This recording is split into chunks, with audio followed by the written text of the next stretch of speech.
Olá, esse é o novo assunto que a gente vai continuar, a óptica ainda, que tem vários assuntos agora. Acho que até novembro nós vamos trabalhar muito com essa questão da óptica, né? Que é uma das partes mais bonitas que eu acho da física, que ela trabalha com a questão da luz, né? E aí a gente já viu os princípios, os meios de propagação da luz, a gente viu fonte pontiforme, fonte extensa, né? Que a gente vai estar relembrando por aqui. Quais são os 3 princípios da óptica geométrica? O primeiro princípio é que toda a propagação da luz é retilínea. Por exemplo, a nossa sombra é reta, né? A luz bate no nosso corpo, automaticamente ele projeta uma sombra reta. Não é uma sombra curva, não é uma sombra não. Então, a propagação da linha, o primeiro princípio de propagação, retilínea da luz. No meio homogêneo e transparente, a luz se propaga sempre em linha reta, tá? É tão tal que as nossas...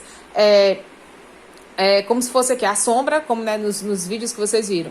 Aqui está a pessoa e aqui ela se torna um anteparo e ela projeta a sombra aqui, tá certo? Aqui o chão é o anteparo, né, que projeta a sombra, tá? Segundo, o princípio da reversibilidade dos raios da luz. O caminho seguido pela luz independe do sentido da propagação.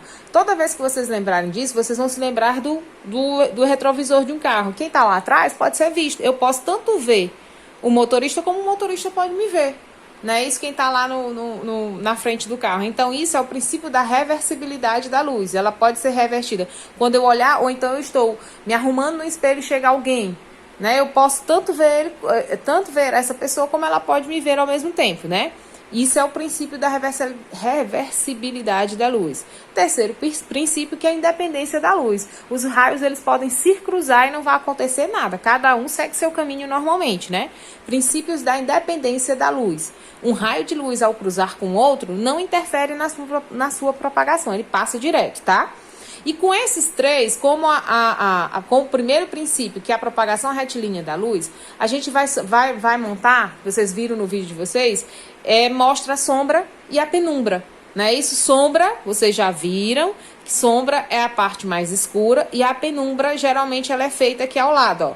A penumbra é a partezinha mais cinza que fica ao lado da nossa sombra. Ao lado não, após a sombra, né? Isso que se chama uma penumbra. Quanto mais o objeto estiver próximo da fonte de luz, mais ela vai mostrar a sombra e vai mostrar a penumbra. Vocês estão vendo aqui, ó, um objeto que foi colocado aqui, um objeto aqui, uma fonte de luz, ela formou aqui uma sombra e formou uma penumbra.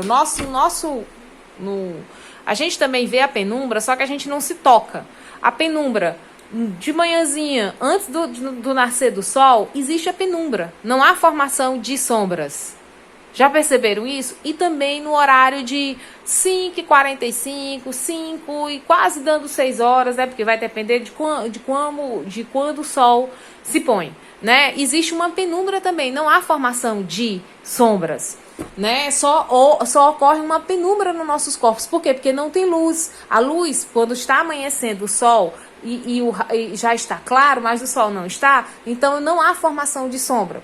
Percebam isso. E de tardezinha também não há. É tão tal que os carros detestam, né? Os motoristas detestam esse horário, porque a luz dos faróis, eles não mostram, eles não veem a sombra de nada, eles não conseguem ver, porque é um horário ruim. A gente chama de horário da penumbra, tá? Não sei se vocês já ouviram isso, né?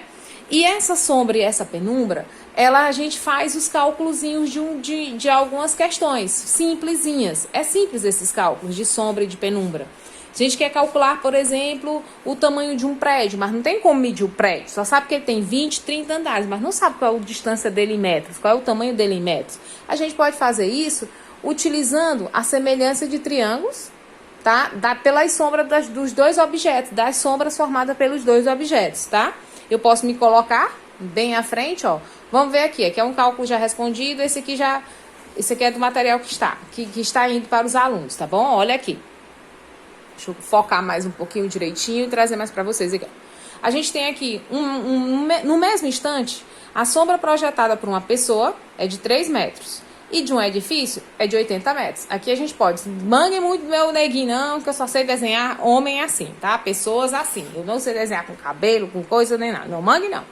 Então, tá aqui o objeto, a pessoa, né? Isso ela projeta uma sombra de 3 metros. E um prédio, meu prédio também não é lindo, maravilhoso, é só um prédiozinho normal.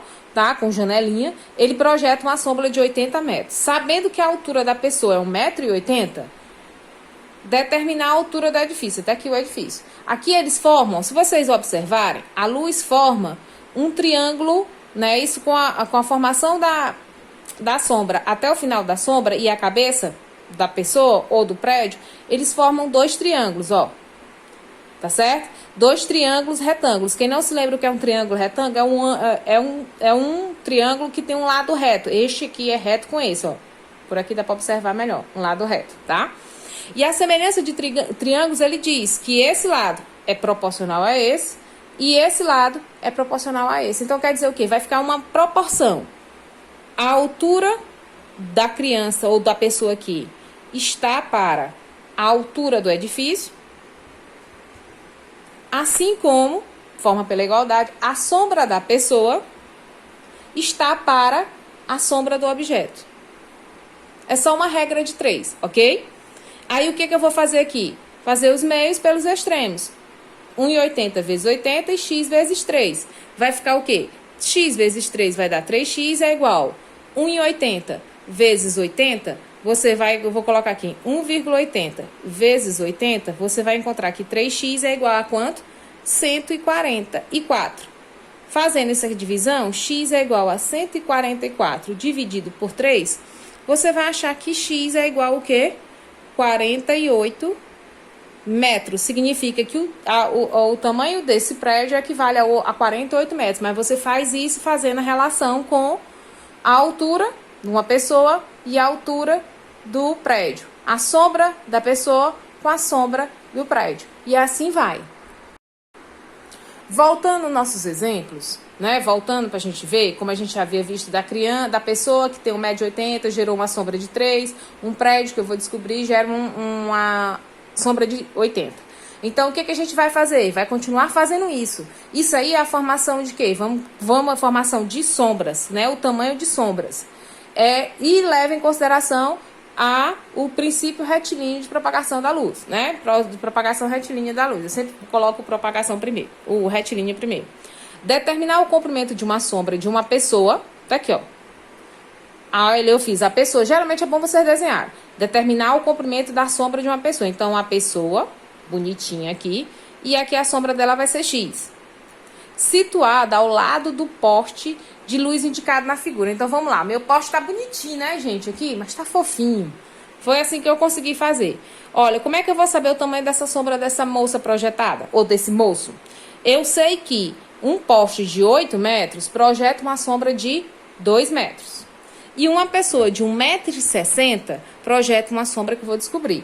Como eles formam, como a gente havia dito, eles formam 2 triângulos e esses triângulos eles são semelhantes, eles são proporcionais. Então os lados deles também vão ser proporcional. Esse lado é proporcional a esse e esse lado é proporcional a esse. Então é só colocar 8 está para 1,60 m, assim como 2 está para X.